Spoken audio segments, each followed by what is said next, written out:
Je m'appelle Marjorie, ça fait maintenant 14 ans que je fais ce métier. C'est un métier que j'ai toujours voulu faire depuis toute petite. C'est vrai que c'est une passion. C'est les enfants, j'adore être en compagnie des enfants, les voir évoluer. Chaque âge a des besoins et des évolutions différentes et du coup, c'est ça qui m'intéresse dans ce métier.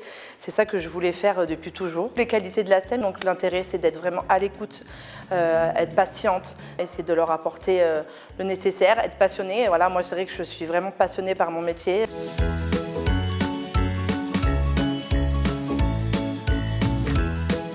La journée d'études d'une ATSEM, donc on va arriver sur l'école et donc préparer la classe s'il y a besoin d'organiser quelque chose de spécial.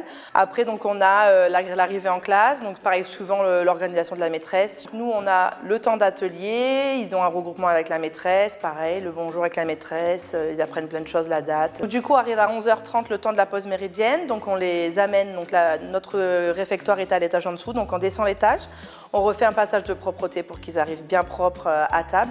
Et arrivent donc, ils s'installent à leur table, ils se mettent à leur place, il n'y a pas de place définie, ils s'installent où ils veulent et donc on leur explique. Donc ils ont leur petite entrée déjà toute prête, donc j'essaye de les inciter à goûter, on ne les force pas parce qu'on sait que les goûts c'est chacun différent, mais voilà, j'essaye de toujours leur expliquer, leur poser des questions, est-ce que c'est de la salade, est-ce que c'est du fromage, voilà, les faire un peu avoir du vocabulaire sur ce qu'ils ont devant eux. On essaye de les rendre le plus autonomes possible pour qu'ils puissent manger, voilà, et le repas se passe comme ça. Et on remonte au dortoir.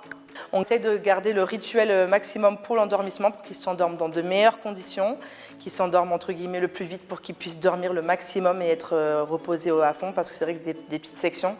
Le dortoir, le moment de la sieste est très important pour eux, ils ont besoin de se reposer, c'est vraiment un moment très important dans la journée.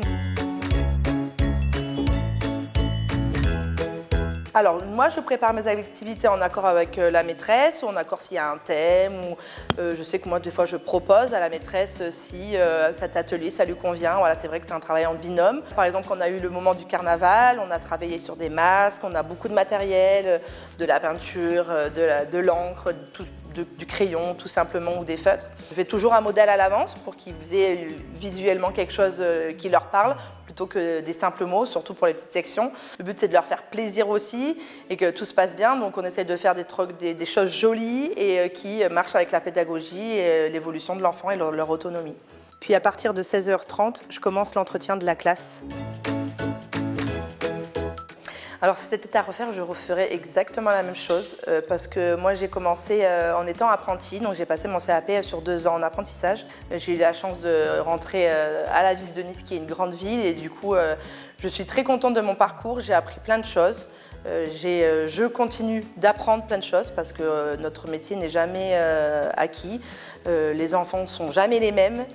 Les enseignants, le travail, on a toujours des enseignants différents. Donc le travail en binôme n'est jamais fini. Donc ouais, je ferai exactement pareil et aujourd'hui je suis très contente de faire ce métier.